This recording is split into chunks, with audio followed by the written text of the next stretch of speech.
Subhanahu wa ta'ala ay napakahalagang topic. Napakahalaga to sa hakikat ng tauhid. Ito ang tinatawag, marami ang khilaf dito ang mga muslimin sa ano na to, sa topic na to. Ito yung tinatawag na asma wa sifat. Ito yung sifat ng Allah Subhanahu wa ta'ala. Napaka masela ng topic na to, inshallah ta'ala. Kailangan natin mangingin ng guidance sa Allah Subhanahu wa ta'ala. Bigyan tayo ng Allah ta'ala ng knowledge, ilmun nafi' para makuha natin yung qasad o maqsud o hadaf ng ating lecture sa araw natin, inshallah subhanahu wa ta'ala, sa goal natin, sa etikad natin sa Allah subhanahu wa ta'ala. Una-una mga kapatid sa Islam, before ko itatakil yung asma wa sifat, inshallah subhanahu wa ta'ala,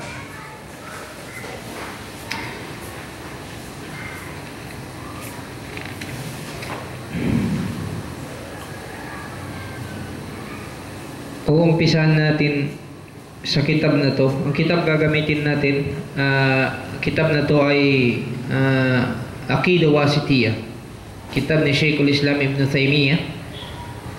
Dito sa pitong pinakamagandang kitab regarding sa asma wa sifat. Makikita mo kung gaano yung etikad ni Shaykhul Islam Ibn Taymiyyah regarding sa asma wa sifat. Ano yung aqidah, ano yung paniniwala ng mga ahlus sunnah wal jamaah sa asma wa sifat.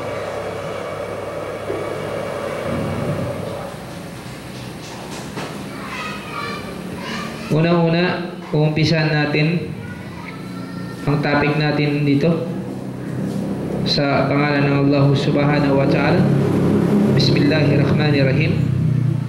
Katulad ng sinabi ng Propeta Muhammad sallallahu alaihi wasallam, kullu amri dil bal la yubda'u fihi bihamdillahi fahuwa aqta. Aidan yaqulu Rasul sallallahu alaihi wasallam, kullu amri dil bal la yubda'u bismillah fahuwa aqta. Aidan. So, ang hadis ng Propeta Muhammad similar. Sabi ng Propeta Muhammad, ang lahat ng bagay hindi mo umpisan sa Bismillahirrahmanirrahim, siya ay akhta.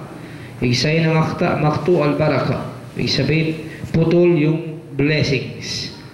So, isang hadis naman ng Propeta Muhammad, sinabi niya kung ikaw ay mag-lecture, hindi mo rin umpisan sa Alhamdulillah. Meaning, merong Bismillahirrahmanirrahim, pero mas dito sa hadith na to, isang hadith sinabi ng Propeta, umpisa mo sa Bismillah, dito umpisa mo sa Alhamdulillah. Kung gumikita ni mga ulama, habang nagsusulat sila ng mga kitab, inuuna nila, ginagamit nila minsan Bismillahirrahmanirrahim o Alhamdulillahirrahmanirrahim, similar to nagawa ng Propeta Muhammad sallallahu alaihi wasallam. So, walang khilaf dito. It's either to, kasi ang Bismillahirrahmanirrahim, talagang ano yan, napakalaking ano yan. Kaya nga ang daming mga Muslim na ikhtilaf sila dyan. Ano ba yung Bismillah? Part ng Fatiha o hindi? Bismillah kasama sa ayaw? Hindi. So lahat ng mga Muslim, mga ulama, itifak sila mayroong Bismillah, kaya lang ang pinag-uusapan nila kung ito ay ba'dul ayah, part ng ayah, or mustakil, or isa separate, independent sa ayah, or faslu, or ipang-separate siya between between ayah and surah, para malaman mo mayroong surah paparating, or kasama siya sa Fatiha, pero other than Fatiha hindi siya kasama. So yan ang mga khilaf ng mga ulama. Wala silang nagsabi walang Bismillahirrahmanirrahim. So meaning, dalawa na to nagawa ng Propeta Muhammad sallallahu alaihi wasallam. Habang nagsasala siya, inumpisa niya sa Bismillahirrahmanirrahim, jahriyah, ibig sabihin jahar, mujahara, ibig sabihin loud.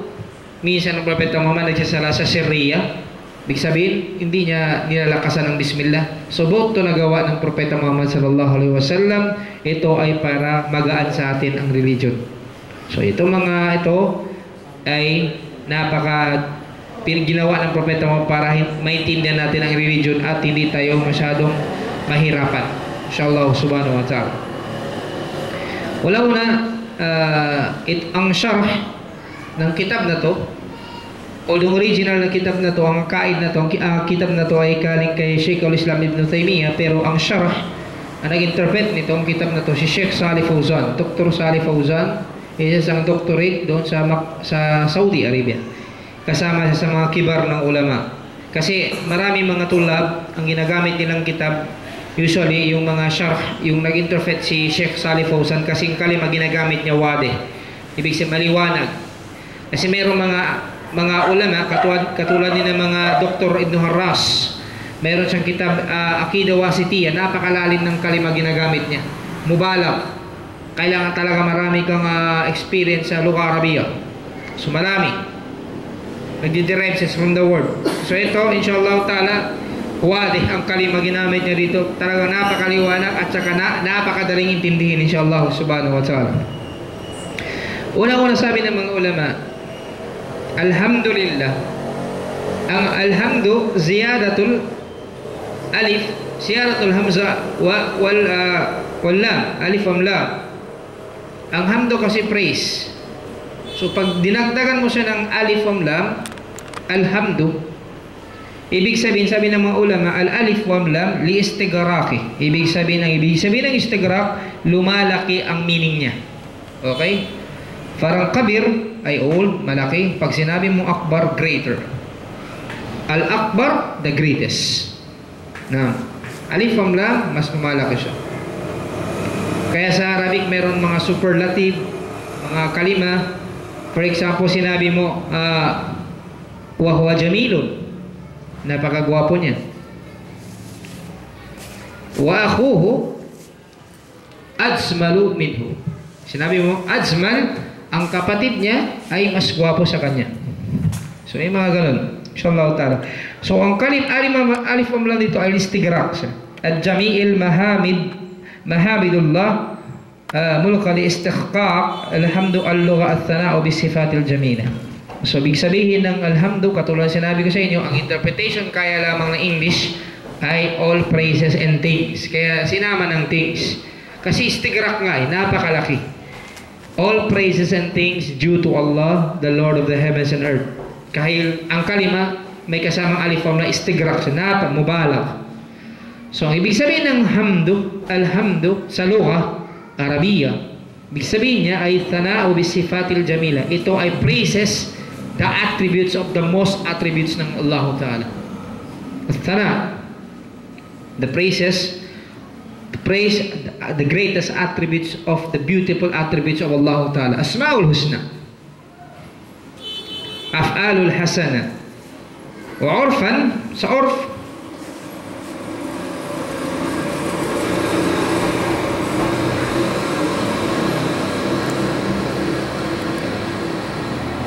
so itong at-thana'u sa lugha, ito ay at-thana'u bisifatil jamila, af'alul hasana.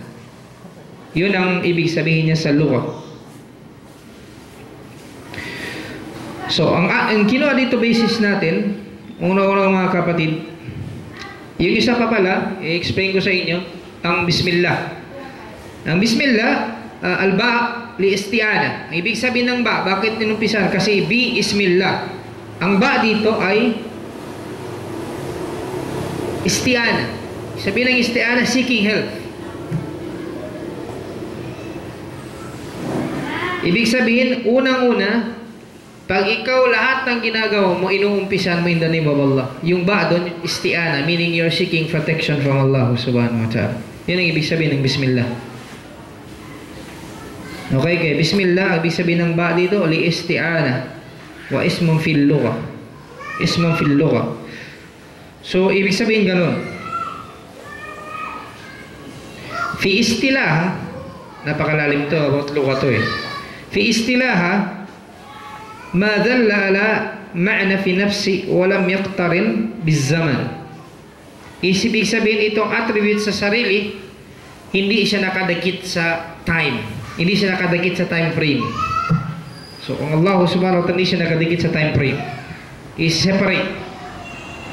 So, ibig sabihin nun sa istilah, madalla ala ma'na fi nafsi. Ma'na, papunta sa sarili niya, pero hindi siya, walam yaqtarin biz zaman. Hindi siya nakadikit sa zaman. Hindi siya connected sa zaman. Okay? So, katulad sa atin, from the word Islam, ang Islam hindi kinuha sa pangalan ng bagay. Hindi name ng person. Hindi name ng place. From the word Islam, aslama meaning to submit. Inshallah subhanahu wa ta'ala. So ito mga kapatid, explain ko sa inyo kahit maiksi yung hal ng Bismillah at Alhamdulillahi Rabbil Alamin. Kinuha dito ng Sheikh yung ayah ng Allah subhanahu wa ta'ala. Na-explain ko na kanya what's the difference between Rahman and Rahim. Inshallah, tara naintindihan nyo na yun. So, dito sa ayah ng Allah ta'ala, ibig sabihin ng huda. Ang huda, guidance, ay ilmun nafi. Ang ibig sabihin ng huda, al-ilmun nafi. Knowledge that is beneficial, wa huwa kullu ma jaa bihi nabi, na lahat ng knowledge na beneficial na dinala ng propeta Muhammad sallallahu alaihi wasallam, at lahat ng mga news na binigay ng propeta Muhammad sallallahu alaihi wasallam, wa awamiri, at lahat ng mga utos ng propeta Muhammad sallallahu alaihi wasallam, at lawat ng nawahi, lahat ng pinagbawal ng propeta Muhammad sallallahu alaihi wasallam, wa sa'iratis syara'in nafi'ah, at lahat ng kasama sa syara na magbe-benefit sa ummah. Yun ang ibig sabihin ng huda. Wa dinil haq, huda. Din al-huda, minang huda sa English, guidance. Ang huda, dalawang klase. Guidance. Al-huda bima'na dalalatu wal bayan, wa minhu qawlu ta'ala amma as-samud fahadaynahum fastahabbul ama ala al-huda. Sa huda, ibig sabihin nun, bima'na dalalatul bayan, meaning para magpapakita sa atin ng kaliwanagan. Ito yung huda. Para mapudos sa ating evidence na napakaliwanag. For example, sinabi ng Allah subhanahu wa ta'ala sa suratul Fusilat, sabi ng Allah, amma thamud fahadaynahum. Yung thamud, sabi ng Allah, ay we guided them. Sinong thamud? Yung mga people of Thamud. Yung propeta nila si Saleh. Pero dahil sa yabang nila, bakit sila hindi ginaid ng Allah? Kaya sinabi dito ang tawfiq ilallahi subhanahu mubasharatan minallahi ta'ala fakat fa amma thamud fahadaynahum fastahabbul ama 'ala al-huda. Ang Thamud, sabi ng Allah, we guided them but they prefer to be blind rather than guidance. Mas gusto nila maging blind, magbulag-bulagan. So meaning talagang hindi nag-fit sa kanila, i-guide sila ng Allah. Kasi alam ng Allah, ang mga tao na to hindi fit i-guide. Hindi katulad ng mga tao, pwede tayo mag-question kung sana ginaid, baka maging mabuti. Baka magbago, no? Sa Allah ta'ala, pag hindi niya na ginaid, alam niya ang tao na to, kahit anong gawin mo, baliktarin mo, hindi na magbabago. Na, ang Allah ta'ala alam niya lahat. Hindi katulad ng pag-isip ng tao. وَهَذَا يَقُومُ بِهِ الرَّسُولُ كَمَا فِي قَوْلِ تَعَالَى إِنَّكَ لَتَهْدِي إِلَى الصِّرَاطِ الْمُسْتَقِيمِ. Katulad ng sinabi ng Allah ta'ala kay Propeta Muhammad, innaka latahdi ila sirati mustaqim. Ikaw ay Muhammad, i-guide mo ang tao papunta sa straight path ng Allah. Meaning, meron certain guidance, ito ang tinatawag na irshad. Katulad ng ginagawa natin. Okay? Kaya sinabi ng Allah, innaka latahdi. Ang lam dito, latahdi, siya ay tawkid. Dalawang tawkid to. Meaning, sigurado talaga ang Propeta Muhammad, isang guidance, rahmatan lil alamin. Ang tawkid, unang tawkid niya rito sa kalima, al-inna, akhwatu inna, ito ay tawkid. Second tawkid ay lamul musahlaka. Ang lamul musahlaka, from the word sahlaka, meaning tawkid din siya. Ibig sabihin ng tawkid, para i-affirm or to confirm something. Na parang sinasabi mo, ito ay sigurado. Yun ay tawkid. Inna kalatahdi, verily, kaya ang translation ng English, verily. Verily, O Muhammad, verily, you guided man to straight path, Allah Ta'ala. To the straight path of Allah Ta'ala. Ito yung guidance na tinatawag na irshad. Kasama dito yung mga duwats. Katulad ng mga ginagawa natin, may mga certain na dinadawa natin by the guidance of Allah, nag-guide sila through huda, through irshad. Ngam. An-naw thani, dalawang klase kasi ang huda ay. Yung second huda ay huda bima'na tawfiq wal ilham. Yung itong huda na to exclusive sa Allah Ta'ala, khasatullah, exclusive sa Allah Ta'ala. Ito yung huda na tinatawag tawfiq wal ilham, meaning kailangan ng revelation or open ng heart galing sa Allah Subhanahu wa Ta'ala, which is exclusive mubasharatan min Allah Subhanahu wa Ta'ala fakat dunahu la yajuz. Maliban sa Allah hindi pwede. So sa Allah Subhanahu wa Ta'ala lang. Katulad ng Propeta Muhammad na gusto niya i-guide ang uncle niya, hindi ginaid ng Allah, wala siyang magawa. Wahada huwa munfiyu munfiyun anil Rasulillah sallallahu alaihi wasallam wa la yaqdiru alaihi illa Allah ta'ala kama qala fi qawli ta'ala. Ito ay prevent ng Allah ta'ala kasi alam niyang totoo. Prevent ng Allah ta'ala kay Propeta Muhammad kasi walang power si Propeta Muhammad to guide someone except ang guidance ito nasa loob din ng guidance ng Allah. Katulad ng gusto niya dito sa ayat na to, sabi ng Allah ta'ala, verily you Muhammad, you are guiding the people to straight path. Pero dito sa ayat na to, sinabi naman sa kanya ng Allah, itong tawfiq galing sa Allah direct, innaka la tahdi man ahbabta. Verily you Muhammad, wag mo i-guide ang tao mahal mo pero hindi sumasama sa kagustuhan ng Allah. Khitabun Nabi, ibig sabihin attribute to kay Propeta Muhammad ay si Abu Talib mahal mo pero hindi siya sumama sa utos ng Allah, hindi siya ginaid ng Allah. Walang nagawa ang Propeta Muhammad. Walakin Allah yahdi man yasha. Pero ang Allah Ta'ala igagay niya kung sinong gusto niya. Na, naintindihan natin dalawang klaseng huda. Inshallah subhanahu wa ta'ala. So yun mga kapatid sa Islam, yun ang natin ngayon. Una-una mga kapatid sa Islam, ano ibig sabihin ng dinil haq? Aqawlu huwa dinil haq. Kasi kinuha to sa ayat ng Allah Ta'ala. Arsala rasulahu huda. Sa ayat to sa surah As-Saff. Arsala rasulahu huda wa dinil haq. At saka religion of truth. Liyudhirahu halad dini kulli. Walau karihal musyrikun. So ano ibig sabihin ng dinil haq? Ang dinil haq wa huwa al-amalu salih. Amalun salih wa dinu yutlaq ma yuradu bih al-jasa kakaulihi ta'ala maliki yawmiddin. So meaning ang dinul haq ito ay ang gumagawa tayo ng mga deeds na which is according the righteous deeds. At religion, ibig sabihin ang gusto ng religion na to is according sa gusto ng Allah Ta'ala, meaning sa law ng Allah Subhanahu wa Ta'ala. Ito yung ibig sabihin ng dinul haq.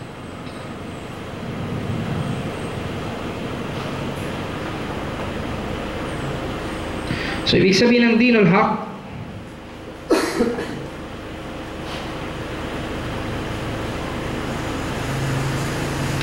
so una, ang dinul haq dito ay yutlaqu wa yuradu bih, meaning al-khudu wal inqiyad, meaning obedience sa Allah Subhanahu wa Ta'ala, in submitting to Allah Ta'ala, wa idafatu ad-din ila al-haq min idafati al-mawsuf ila sifatih. Ibig sabihin ito ay it is annex, connected papunta doon sa dinul haq, meaning religion of truth, which is part ng religion of truth is to submit to the will of God and to be obedience to Allah Subhanahu wa Ta'ala.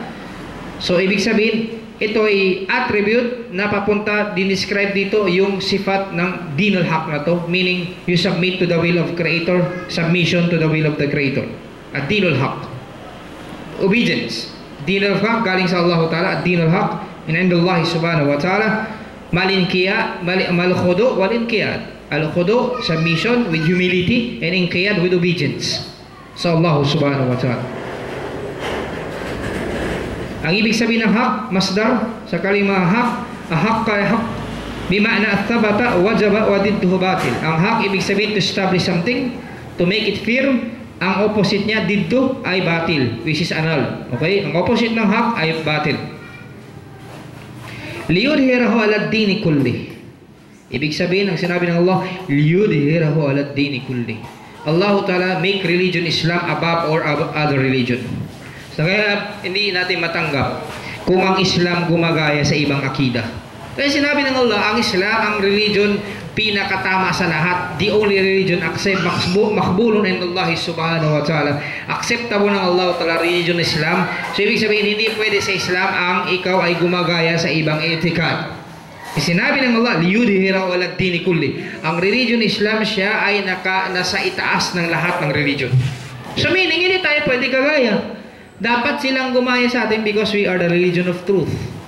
Kaya sinabi ng Propeta Muhammad, sino sa mga umma niya gagaya sa ibang religion, sinabi niya, man tashabbaha biqaumin fahuwa minhum. Sino sa inyong gagaya sa ibang religion, siya ay kasama sa kanila. So meaning dapat tayong gayahin. Hindi tayong dapat nagagaya. Ano ibig sabihin ng liyudhirahu ala ad-dini kulli? Ay liyu'liya huda wa dinil haq ala jami'il adyan bil hujjah bi hujjatil wal bayani wal jihadu hatta yudhara ala mukhalif min ahli al-ard wa minal Arab wal Ajam wa milliyin wal musyrikin. Ibig sabihin nun ay ito ay to Allah subhanahu wa ta'ala will raise the highest status of guidance and the religion of truth ala jami'il adyan, over all other religion. Jami'il adyan, lahat ng religion, ang religion Islam ang pinakatama sa lahat at mataas ang status niya sa hadaran ng Allah subhanahu wa ta'ala. Wal hujjah, may evidence galing sa Allah ta'ala, which is pinadala ng mga propeta to establish Islam. Wal bayan, and clear from Allah ta'ala. Wal jihad, and also sa mga pag-strive ng mga propeta na una till Propeta Muhammad to just to establish the religion of Allah subhanahu wa ta'ala. Yun ay ang religion Islam. Yun ay maliwanag. He is above, over or other na kumukontra sa kanya. Mukhalif, kumukontra sa Islam on the face of earth. Meaning whether you are Arab or Ajam, Arab or non-Arab, or you are milliyin, anong mga religion mo, whether you are mushrikun, ang Islam should be established walau karihal mushrikun. Kaya sinabi ng Allah, even though the mushrikun hate it. Alam niyo nga ito to, di ba? Surah As-Saff. Walau karihal mushrikun, walau karihal kafirun, even though the disbelievers hate it. Kasi ginawa nila nga to destroy Islam, to destroy image Islam. Pero ang Islam, liyudhirahu ala dini kulli. Ang religion Islam, nasa taas, hindi mo masisira. Subhanallah, Allah Ta'ala raise Islam. So, ano mga kapatid sa Islam?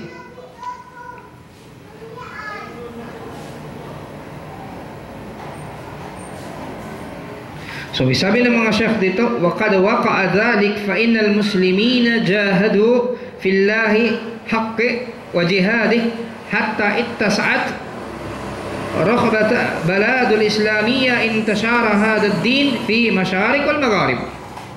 Ibig sabihin, ang Islam ay nag-establish sa mga Muslim, nag-strive sila for the sake of Allah, for the sake of religion of Allah, and jihad. They fight in the way of Allah just to establish the religion of Allah hanggang lumawak ang Islam kahit napakaliit na patches. Kahit napakaliit na butas nilagyan ng patches ng Islam sa Baladil Islamiyya, lahat ng mga nations ng Muslim, intishara hadad din, ibig sabihin nagkakalat na tong, nag-spread na tong religion na to Islam, fi masyarik wa magharib, from east to west. Ganon ka spread ng Islam. So inshallah subhanahu wa ta'ala, ito mga kapatid, isang masasabi nating dalil na si Propeta Muhammad hindi niya gawa-gawa ang sinasabi niya. Aside sa sinabi ng Allah, sabi ng Allah Ta'ala, wa ma yantiku anil hawa in huwa illa wahyum yuha. Si Muhammad ay hindi nagsasalita ng kagustuhan niya. Ito ay revelation lamang galing sa Allah. Aldamahu shadidul quwa. He was taught by Gabriel shadidul quwa, meaning strength, high honor in degree sa Allah Ta'ala. So ibig sabihin dito mga kapatid, itong basis sa mga Muslim, good news sa mga Muslim na to, ang Propeta Muhammad hindi siya gumagawa-gawa.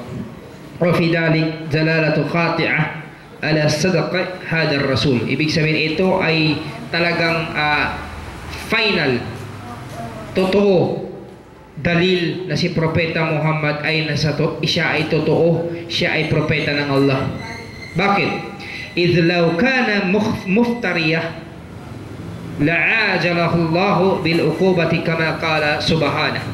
Kung si Propeta Muhammad, sabi ng Allah, siya ay ginawa-gawa niya lamang tong Islam, ginawa-gawa lamang to ni Propeta Muhammad, hindi siya inutusan ng Allah, la'ajalahu Allah bil uqubah, talagang bibilisan ng Allah yung pagpanis kay Propeta Muhammad sallallahu alaihi wasallam. Sinabi ito ng Allah, ang basis ito sa Suratul Haqqah, Suratul Haqqah ayat 44. Ang sabi ng Allah, walau taqawwala alaina ba'dal aqawil.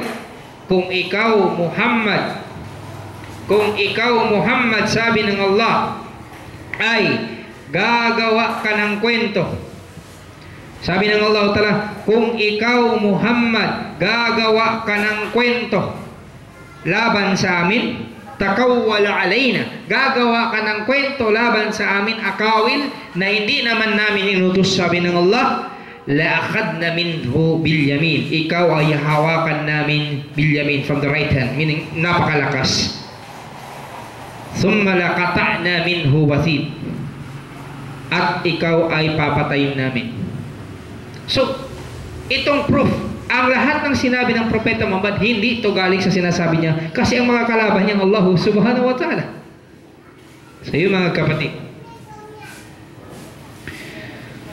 So inshallah subhanahu wa ta'ala mga kapatid, dito, in-explain din sa atin ang ibig sabihin ng Asyhadu an la ilaha illallah, I bear witness that there is no God but Allah subhanahu wa ta'ala, ay, ang ibig sabihin, ukirru wa a'tarifu an la ma'buda bihaqqin illallah. I witness, I acknowledge, ako ay sasaksi, mag-acknowledge ako, at maniniwala ako sa etikad ko, sa faith ko, na wala ng ibang Diyos na dapat sambahin sa katotohanan kundi ang Allah subhanahu wa ta'ala lamang. Wahda la syarika lahu. Nag-iisa lamang ang Allah, wala siyang katambal, wala siyang partner sa pagka-Diyos niya, ang Allah nag-iisa lamang siya. So meaning itong sinasabi natin, الشهادة أن لا إله إلا الله من النفي والإثبات ونفي إلهية أما سوى الله وإثبات الله. Ibig sabihin ng nafi, na-explain ko na sa inyo, ibig sabihin ng nafi, anong ibig sabihin ng ithbat? Ibig sabihin ng nafi, to negate something. Ang ithbat, to affirm something. Pag sinabi mong nafi, kaya sinabi mo la ma'buda bihaqqin illallah, ibig sabihin lahat, ibig sabihin ng nafi sa Arabic ay ninegate mo, ito ay pinagsisinungalingan mo.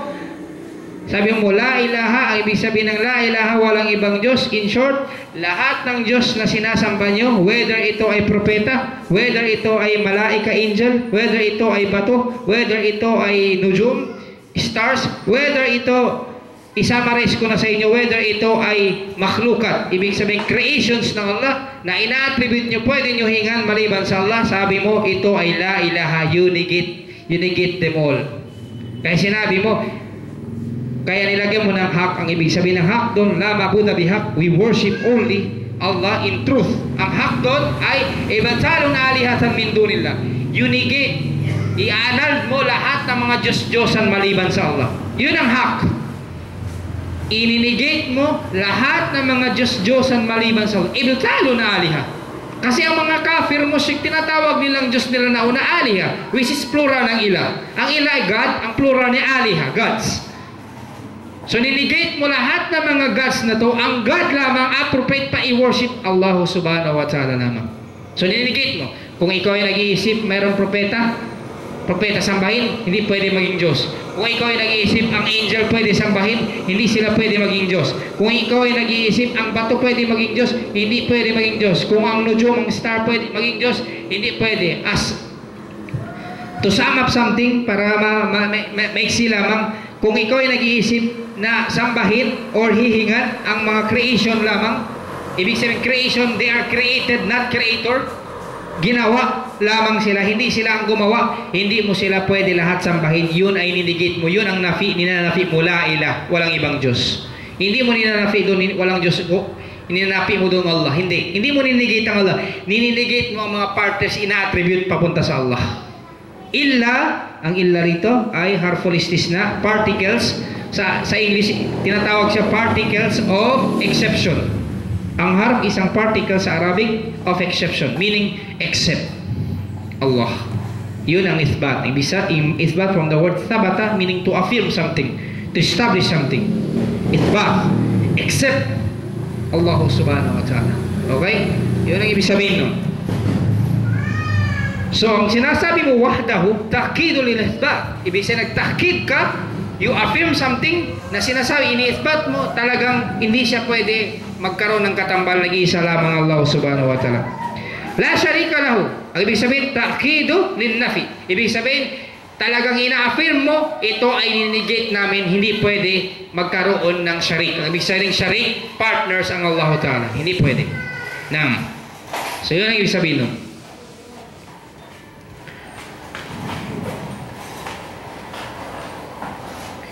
Wa ikraran. Ano yung isa ng ikrar? Ang ikrar is acknowledgement. To say, sinasabi mo, I bear witness that there's no God but Allah, pero itong essence niya. Ikraran bil lisan. Unang-una, pag na-ikrar ka, ito sasabihin mo ng bibig mo. I bear witness that there is no God but Allah, and Prophet Muhammad is the messenger of Allah. Wat tawhid ay ikhlasa fi kulli ibadah, kauliyah wa fi'liyah wa i'tikadiyah. Ibig sabihin nun, sasabihin mo ng bibig mo at magtatauhid ka ng Allah subhanahu wa ta'ala, ikhlas, sincere sa Allah ta'ala, fi kulli ibadah, lahat ng ibadah, ikhlas sa Allah ta'ala. Walang riya, walang suma. Saan pa? Kauliya, lahat ng sinasabi mo for the sake of Allah. Fi'liya, lahat ng ginagawa mo for the sake of Allah. Wa itikadiya, lahat ng creed mo, yung faith mo sa heart mo sa Allah. Ibig sabihin, hindi lang sinasabi ng bibig. Kailangan sa fi'il, kaul, fi'il, palangay. Sabi niya sa tawsug, kaul, fi'il, palangay. Kaul, sasabi ng bibig mo, fi'il, iyak mo, at palangay, min amal jawari, gagawin mo sa sarili mo. Yun ang secret ng ibadah, ang iman fa Allah. So, ibig sabihin ng asyhadu anna Muhammadan abduhu wa rasul. Ano ibig sabihin ng I'll bear witness? Ako ay sumasaksi na si Propeta Muhammad ay messenger ng Allah, a slave, abduhu, siya ay slave ng Allah. Ano ibig sabihin nun? Ay, ukirru bil lisani, ititestify ko sa bibig ko siya ay si Propeta Muhammad. Pangalawa, wa a'taqidu bil qalbi, at ilalagay ko sa heart ko, sa faith ko sa heart ko siya ay propeta ng Allah. Lianna Allah arsala abdahu Muhammad ilan nas kaffa, na si Propeta Muhammad pinadala ng Allah sa mga tao, kaffa, lahat ng tao, lil alamin. Wa ma arsalnaka illa rahmatan lil alamin. We sent you not, O Muhammad, except as a mercy for the humanity. Alamin, meaning that hindi lang human being, pati mga jinn, pati mga hayop, lahat sila ay pinadala ng Allah si Propeta Muhammad just to mercy over lahat sila. Now,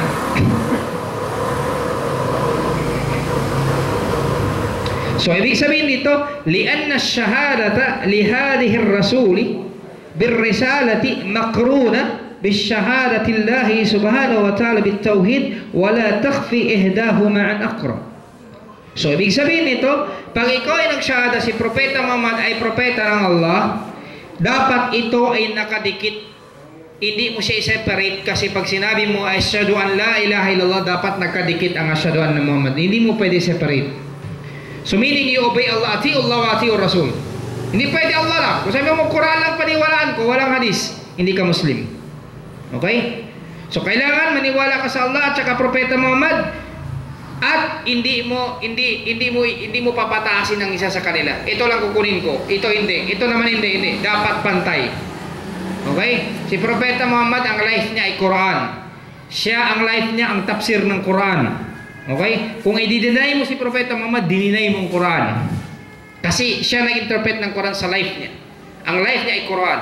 Ngayon, kung ayaw maniwala sa Quran, hindi ka nanganiwala kay Propeta Muhammad. Kasi sinabi ng Allah Ta'ala, si Propeta Muhammad, sabi ng Allah, hindi siya nagsasalita sa kagustuhan niya. Lahat ng ginagawa niya ay utos lamang sa kanya ng Allah. Hindi yung utos ng desire ng sarili niya. Hindi. So lahat ng ginagawa niya, galing sa utos ng Allah. Kung hindi mo pinakinggan si Propeta Muhammad, hindi mo pinakinggan ng Allah, kasi utos yun ng Allah. Nag-gets yung point? So yun, mga kapatid sa Islam. Abduhu wa Rasul. Marami dito na nawawala dito. Abduhu wa Rasul. Siya ay slave ng Allah at propeta. Ar-raddu ala ahlul ifrat. Ito ay rad. Ibig sabihin ng rad, ito ay pang-reject sa mga sila ahlul ifrat. Sino yung ahlul ifrat? Yung ibig sabihin ng ifrat, yung nag-exceed, naghulo. Naghulo sila sa isang kalima. For example, abduhu, ang ibig sabihin ng dito, abdan, ay slave. So, nag-exceed sila sa ibig sabihin ng slave. Bakit? Sinabi nila, dalawa klase kasi, ahlul ifrat wa ahlul tafrit fi haqqi Rasulillah. Ibig sabihin, sa katotohanan ng Propeta Muhammad, na-exceed yung dalawa na to. In what way? For example, yung ahlul ifrat, ghulu fi haqqihi warrafa'u fawqa manzila, ubudiyya. Ang ginawa ng ahlul ifrat, tinaas nila yung daraja ng Propeta Muhammad na hindi naman proper kay Propeta Muhammad. Manzila, ibig sabihin ginawa niya siyang parang Diyos. Siya ay slave ng Allah. Kasama si Propeta Muhammad sa ubudiyya. Ibig sabihin ng ubudiyya, we are slave of Allah. Kaya lamang sila first class kasi pinili ng Allah. Pero walang pinagkaibang propeta sa atin. They are human being. Slave lamang sila ng Allah. Part ng ubudiyya. Kaya lang may mga tao, tinataas silang propeta na hindi naman proper sa propeta. Katulad sa Christian, ginawa nila si Jesus Christ Diyos. No. Siya rin ay slave ng Allah. Because lahat tayo created ng Allah. We are the slave of God Almighty. Allah Ta'ala. Kaya lang they are the chosen by God Allah Ta'ala to deliver the message. Pero wala silang pinagkaiba. That's why lahat ng mga propeta, we love them for the sake of Allah. Hindi natin sila mahal for our interest. Hindi natin mahal si Propeta Muhammad dahil anak siya ni Abu Talib, apo siya ni Abu Talib, o anak siya ni Abdullah. Hindi. Mahal natin si Propeta Muhammad, mahal natin siya mahal natin si Propeta Muhammad kaysa sa sarili natin dahil siya ay propeta ng Allah. Dahil mahal siya ng Allah. Dahil pinag-utusan siya ng Allah. Mahal natin siya for the sake of Allah. Not for our interest. Yun ang Islam. Liahlul tafrit aidan, yung mga tafrit naman, sumobra rin sila sa gulo, nag-exceed din sila. Sinabi nila, وَقَدْ نَبَذُوا مَا جَاءَ بِهِ وَرَائِدْ ظُهُورِهِمْ كَأَنَّهُ غَيْرُ رَسُولٍ. Sila naman nagsobra, yung ahlu tafriq naman nagsobra sila. Sinabi nila si Propeta Muhammad hindi siya propeta. Dapat tayo balance. Okay? Yung ahlul ifrat, tinaas yung man sila ng Propeta Muhammad na hindi na siya parang Diyos. Yung ito naman ahlu tafriq, binaba ang daraja ng Propeta Muhammad na parang wala siyang kwentang tao. Na hindi siya propeta. Katulad ng mga ibang religion, hindi sila niniwala kay Propeta Muhammad as the last messenger of Allah. So kaya end up nila pag namatay sila sa impyerno magpakailanman kasi hindi sila niniwala sa last messenger ng God Almighty, Allahu Subhanahu Ta'ala, ay Propeta Muhammad sallallahu alaihi wasallam. So yun mga kapatid sa Islam,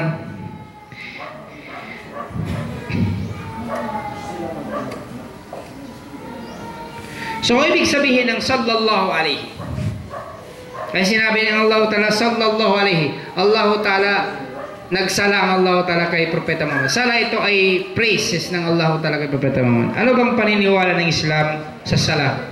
Ang sala sa lugha Arabiya ay dua. Siya invocation, dua sa lugha Arabiya. Wa asahhu ma qila fi ma'na as-salam min Allah ala ar-rasul ma dhakarahu Bukhari fi sahih an Abi Aliyah qala as-salatullah ala ar-rasul at-thana'uhu alayhi fi mala'il a'la. Ang sala ng Allah, di ba? Sinabi ng Allah, inna Allah wa malaikatahu yusalluna 'alan nabi ya ayyuhalladhina amanu sallu alayhi wa sallimu taslima. Ang sala ng Allah, ibig sabihin ang bestow of grace ng Allah kay Propeta Muhammad, ang ibig sabihin nun, salatullah ala rasul thana'u alayhi, yun ay praises ng Allah kay Propeta Muhammad fi mala'il a'la. Pinagyayabang siya ng Allah doon in front sa mga angel. Yun ang sala. Pinagyayabang siya ng Allah sa in front ng angel. He is the mightiest messenger of Allah. Kaya sabi ng mga ulama, sabi ng Propeta Muhammad, man salla alayya wahida sallallahu biha asharan. Kung sino magsala sa akin ng isang beses, sabi niya sallallahu alaihi wasallam, isasala siya ng Allah 10 times. Meaning ipipraise ka rin ng Allah Ta'ala 10 times doon sa mga angel. Ikaw ay umma ng Propeta Muhammad sallallahu alaihi wasallam. Yan ang interpretation ng Ahlus Sunnah wal Jama'ah.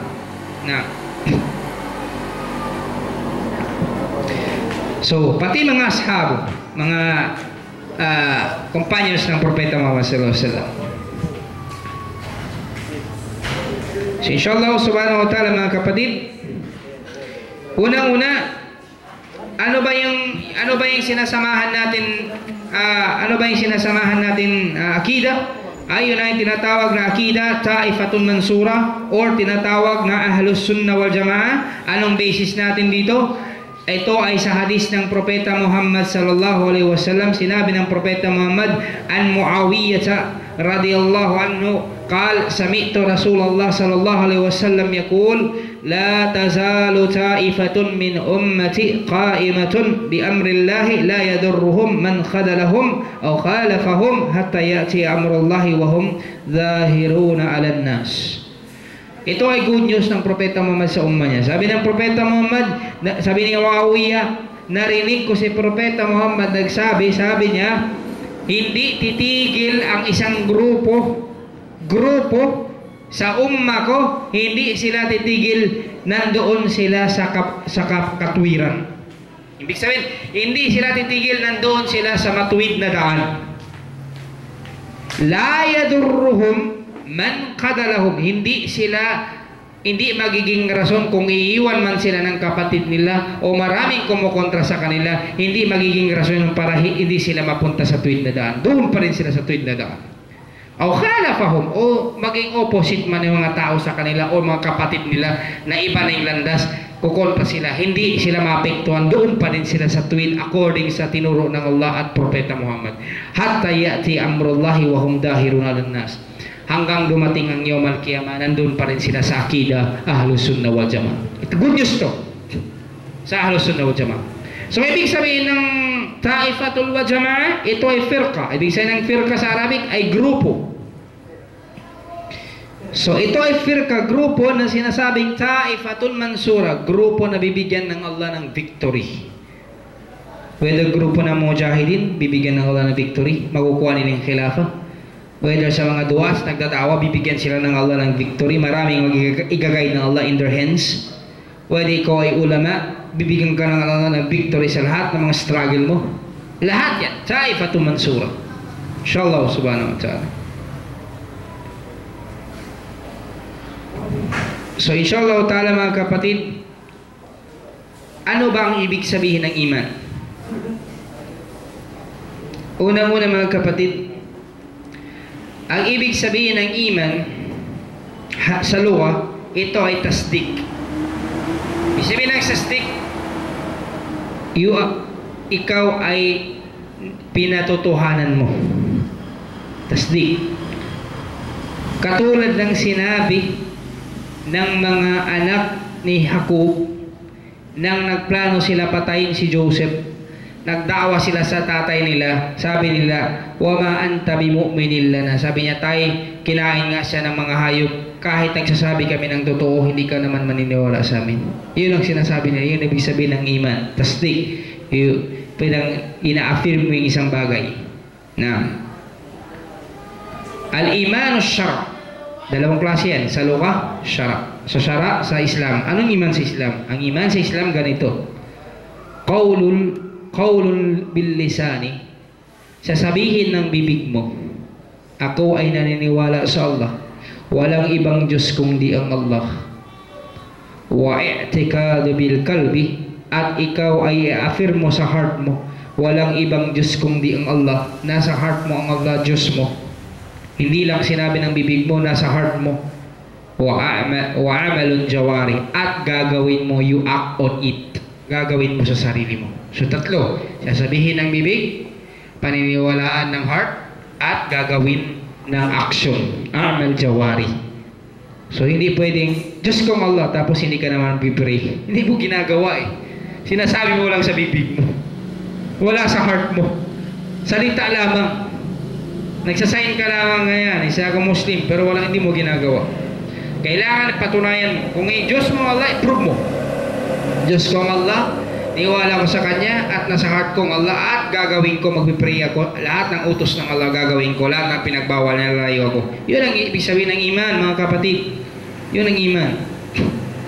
Kasama sa iman, maniniwala ka sa Allah, sa malaikat, lahat ng mga angels ng Allah, wa kutub, lahat ng mga books ng Allah, at lahat ng mga rusul, lahat ng mga propeta ng Allah, wa yawmul ba'ath, ba'dal maut, at saka day of resurrection, after yung pagkamatay natin, lahat paniniwalaan mo. Al-imanu bil qadar khairihi wa syarrihi, maniniwala ka sa qadar, preordainment, whether mabuti man ito o masama mangyayari sa iyo, ito ay part ng qadar, maniniwala ka dito.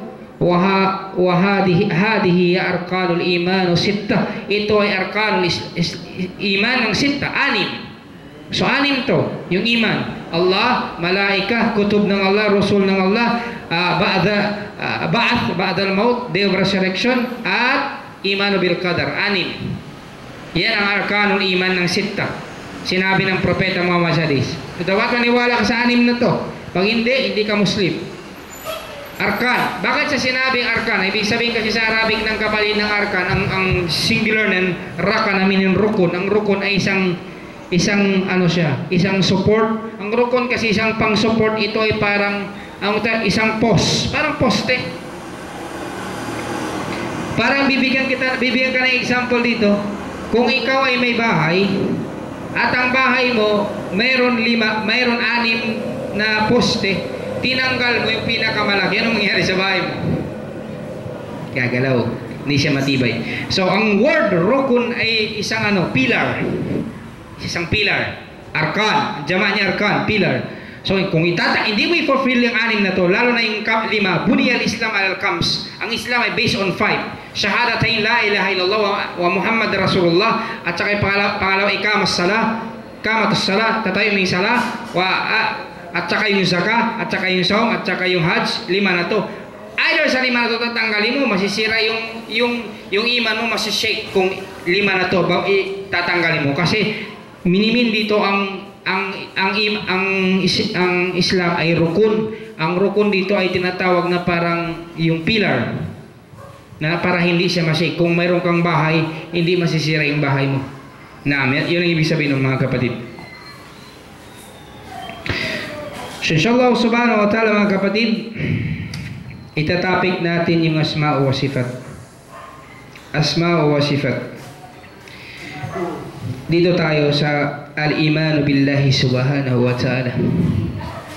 Mag-iman tayo sa Allah sa asma' wa sifat.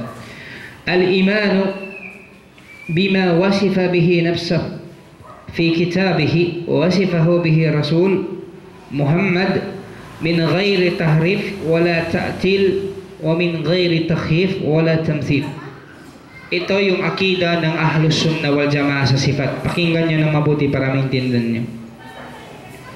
Ang asma wa sifat kasama to sa tauhid na tauhid ar-rububiyyah o tauhid al-uluhiyyah. Ang pangatlong tauhid asma wa sifat. Asma wa sifat ininterpret to sa English the most beautiful name of Allah, the attributes of Allah subhanahu wa ta'ala. Ito sinasabi ng mga ulama, kung gustong magtawassul, maghihingi sa Allah Ta'ala as mediator, wala nang pinakamagandang mediator kung the attributes of name of Allah Ta'ala. You ask Allah, Ya Rahman, Ya Rahim, sa mga dua mo. Yan ay tawassul. Inaalaw ng Islam. Huwag mo tawagin, Ya Muhammad, tulungan mo ako. No. You call the attributes of Allah. Fadu'uhu biha. Call this name, sabi ng Allah Ta'ala. This is the name of Allah Ta'ala. The attributes of Allah. Now, so maraming lumabas dito mga taif. Maraming lumabas dito mga grupo regarding sa asma wa sifatin. Marami silang ikhtilaf. Yung iba lumabas na sa Islam. Katulad ng mga Jahmiyah, katulad ng Mu'tazilah, katulad ng Khawarij, katulad ng Mu'attil, katulad ng mga Asy'ariyah, katulad ng mga Naqsabandiyah. Napakarami. So unang-una, ano ba talagang paniniwala ng Ahlus Sunnah wal Jamaah sa sifat ng Allah Ta'ala? Unang-una mga kapatid sa Islam, in-explain dito ng Sheikhul Islam, ang paniniwala sa sifat ng Allah Ta'ala, i-confirm mo kung ito ay kinonfirm ng Allah. Paano yun? Katulad ng sinabi ng Allah subhanahu wa ta'ala sa ayah, napakarami, wa huwas sami'ul basir. Ang Allah Ta'ala ay the all hearer and the all seer. Okay? Ito, paniniwalaan mo. Ito, dinidinay ng mga taifatul mu'attila. Grupo ng mu'attil. Kasi nagtata'til sila. Ibig sabihin ng ta'til, dinidinay nila ito ay attributes ng Allah. Ang Ahlus Sunnah wal Jamaah, yung attributes na to, kino-confirm mo kasi kinonfirm ng Allah. Pero, laysa kamithli shay, walang katulad ang attributes ng Allah. Siya lamang. Laik bil jalali. Sabihin, it only befits the attributes of Allah. Okay? Maniniwalaan mo. At paniniwalaan mo ano ang kinonfirm ng Propeta Muhammad sa attributes ng Allah na based sa hadis. Based sa hadis. For example, sinabi ng Propeta Muhammad sa hadis, sabi ng Propeta Muhammad sallallahu sa hadis, innal quluba baina usbu'in min asabi'illah yukallibuha kayfa yasha'u.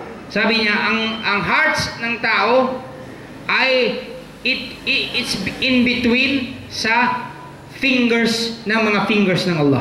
So dito may fingers ang Allah. Yukallibuha kayfa yasha. Allah Ta'ala overturn the hearts of humanity according sa will ng Allah. Kaya tinatawag Allah mukallib.